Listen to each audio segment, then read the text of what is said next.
किसी ने अगर नया घर बनवाया है और आप उससे पूछने के लिए जाते हैं कि भाई आपको घर बनाने के लिए कितना खर्च आया, तो वह इंसान आपको इतना ज्यादा खर्च बता देता है कि आप सोच में पड़ जाते हो कि इतना खर्च होता है तो हम घर बनाना कैंसिल कर देते हैं या फिर पोस्टपोन कर देते हैं। पर वास्तविकता इससे अलग होती है, क्योंकि उन लोगों ने ऐसी चीजों के ऊपर भी खर्च किया होता है जहां पर उन्हें खर्च करने की जरूरत नहीं होती, या फिर कुछ ऐसी चीजें जरूरी नहीं है जो उन्होंने लगाई गई है अपने घर के अंदर। इस वजह से उनके घर की लागत जो है ये बढ़ जाती है। पर अब आपको चिंता करने की जरूरत नहीं है, क्योंकि आप अगर अपना घर बनवाने जा रहे हैं या फिर आपके घर का काम चल रहा है तो आप इस वीडियो को देखकर बहुत सारा पैसा बचा सकते हैं। इसके लिए आपको कोई एक्स्ट्रा फीस देने की जरूरत नहीं, सिर्फ आपको हमारे चैनल को सब्सक्राइब करना है। तो चलिए दोस्तों वीडियो शुरू करते हैं। पहला ऑप्शन जो अवेलेबल होता है दोस्तों हमारे पास में वो है डबल AC ब्लॉक का। जैसे कि हम जानते हैं घर बनाने के लिए हमें रेड ब्रिक की आवश्यकता पड़ती है। यहाँ पर यदि आप डबल AC ब्लॉक का इस्तेमाल करते हैं तो यहाँ पे आपको सैंड की रिक्वायरमेंट नहीं होगी। आपके घर बनाने में जुड़ाई का जितना भी काम है वहाँ पे सैंड की जरूरत बिल्कुल नहीं होने वाली है। तो यहाँ पे आपके अच्छे खासे पैसे बचने वाले हैं। क्यों नहीं होने वाली? क्योंकि इसके लिए आपको केमिकल जो है ये अलग से खरीदना होता है और ना ही इसमें सीमेंट डालने की जरूरत होती है, ना ही कुछ। ये पहले से ही आपका मसाला बना हुआ आता है। केवल आपको इसमें वाटर कंटेंट डालना है और एक इसकी पेस्ट बनाना है चटनी, और उसके थ्रू आपको पूरा ब्रिक वर्क करना है अपने घर का। तो यहाँ पर जो आपका रेत का पैसा बचने वाला है वो अच्छा खासा पैसा बचने वाला है। साथ ही इसको यदि आप लगाते हैं तो जो इसमें प्लास्टर होता है वो भी बहुत ही पतला प्लास्टर होता है,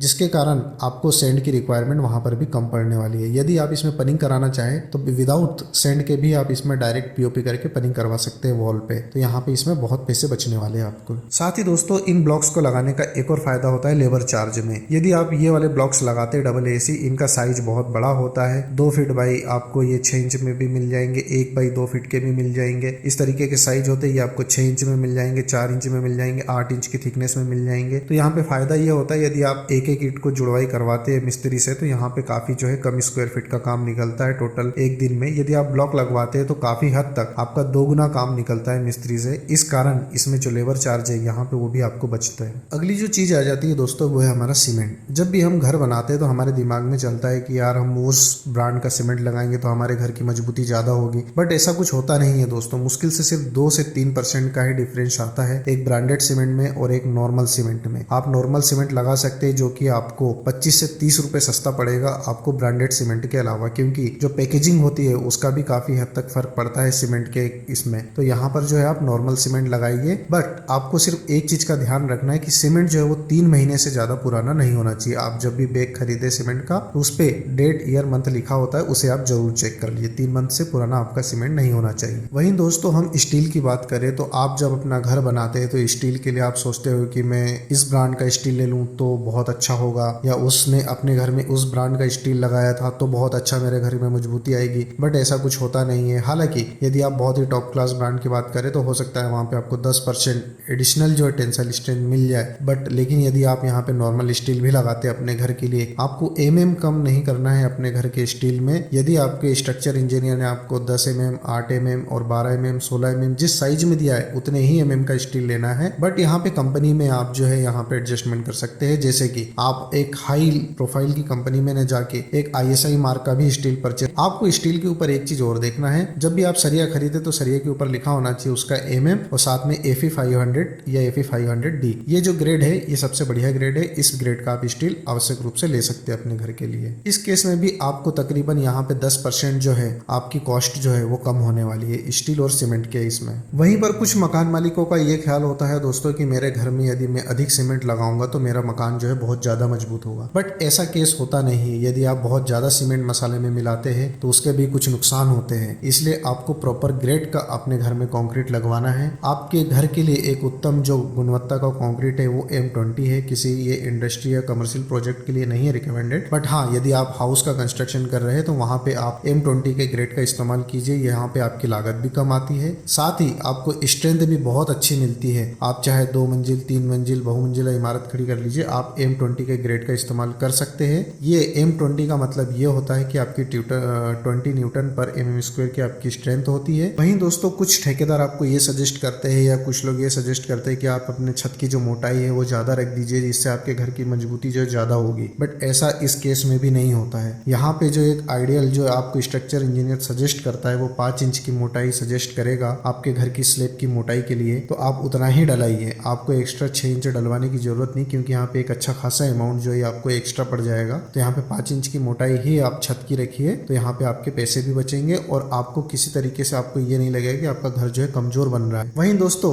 आप दूसरों के घरों को देखते हैं, जैसे कि किसी के व्यक्ति के घर में उसने अपने घर की हाइट जो है वो ज्यादा रखी हुई है, तो ऐसा जरूरी नहीं है कि आप भी अपने घर की उसने जितनी हाइट रखी उतना ही रखें। एक स्टैंडर्ड हाइट जो है घर की वो 10 फीट होती है, चाहे तो आप 10.5 फीट रख लीजिए। जैसे कि उसमें यदि 8 इंच का आपका पोर्शन जो है वो फॉल सीलिंग के लिए यदि चले भी जाता है इन फ्यूचर में, तो वहां पर जो आपको अंदर अंदर जो आपको हाइट मिलनी है वो 9 फीट 8 इंच मिल जाएगी। तो इससे होगा क्या, ये एक सफिशियंट हाइट होती है एयर सर्कुलेशन के लिए भी, वेंटिलेशन के लिए भी, और दिखने में भी बहुत खूबसूरत दिखता है आपका घर। तो यहाँ पे यदि हाइट बढ़ाते हैं आप अपने घर की, जैसे कि 11-12 फीट रखते हैं, तो यहाँ पे डेफिनेटली आपके ब्रिकवर्क से लेके, कंक्रीट से लेके, स्टील से लेके, आपका लेबर चार्ज से लेके हर एक चीज में आपको जो है एक्स्ट्रा कॉस्ट यहाँ पे करनी पड़ जाएगी। वहीं दोस्तों हम प्लिंथ बीम की बात करें तो प्लिंथ बीम जो है आपके घर का जो कुर्सी लेवल है उसे एक सर्टेन हाइट तक ही उठाना चाहिए। यदि आप बहुत ज्यादा हाइट उठा लेते हैं अपने घर की, तो वहां पर भी आपको जो फिलिंग का खर्च है वो बढ़ने वाला है। तो ऐसे केस में आपको क्या करना है, जो आप प्लॉट खरीदेंगे आपके घर के लिए, तो उसमें ध्यान रखना है कि जो कॉलोनी का लेवल है वो आपके मेन जो कॉलोनी का रोड है उससे ज्यादा नीचे नहीं होना चाहिए। यदि उससे ज्यादा नीचे रहेगा तो उसमें जो फिलिंग का लेवल है वो ज्यादा होगा और वहां पे आपको कोपरा फिलिंग जो है वो एक्स्ट्रा आ जाएगी। उस भर्ती करने के लिए आपको एक्स्ट्रा खर्च करना पड़ जाएगा, तकरीबन 50 से 60 हजार रुपए। इसलिए आप ध्यान रखिए कि जो भी आप प्लॉट सेलेक्ट करें या जो भी प्लॉट ले वो मेन रोड से ज्यादा नीचे ना हो। वहीं दोस्तों घर की जो हम दीवारें बनाते हैं तो ये ख्याल आता है कि हमें 4 इंच की दीवारें देनी चाहिए अपने घर में या 8 इंच की दीवारें देनी चाहिए। तो आप जो अंदर की दीवारें हैं वो 4 इंच की दीजिए। जो आउटर की दीवारें हैं उसे, यदि आपके चारों ओर घर बना हुआ है, तीनों साइड में यदि आपका घर बना हुआ है किसी पड़ोसी का, तो वहां पे उस केस में भी आप 4 इंच की आउटर दीवार दीजिए। यदि आपके तीनों साइड में घर जो है नहीं बने और ओपन है एरिया या आगे भविष्य में ओपन रहने वाला है, तो वहां पे आप आउटर वॉल्स जो है वो 8 इंच की दीजिए। और घर के अंदर की जितने भी इनर साइड की वॉल्स है, चाहे वो आपके बेडरूम की हो, टॉयलेट की हो, पूजा रूम में, ड्राइंग रूम हो, वहां पे सभी केस में आप अंदर की जितनी भी दीवारें ये 4 इंच की दीजिए, जिससे कि आपका यहाँ पे ब्रिक्स के मामले में या फिर डबल AC ब्लॉक भी लगाएंगे तो ऐसे केस में आपके बहुत सारे पैसे बचने वाले हैं। दोस्तों ये वीडियो आपको कैसा लगा हमें कमेंट करके जरूर बताइए। दोस्तों इसी तरीके के कंस्ट्रक्शन से रिलेटेड वीडियोस देखने के लिए हमारे चैनल सिविल वर्क को जरूर सब्सक्राइब कीजिए। यदि आपके कोई रिश्तेदार या कोई फ्रेंड सर्कल में कोई घर बनवाना चाहता है तो हमारे डिस्क्रिप्शन में दिए हुए नंबर पर जरूर संपर्क कीजिए, हम उनकी बिल्कुल हेल्प करेंगे। चाहे वो ड्राइंग बनाने की हो या चाहे किसी भी कंस्ट्रक्शन के स्टेप्स को लेके हो, हम लोग जरूर सलाह देंगे।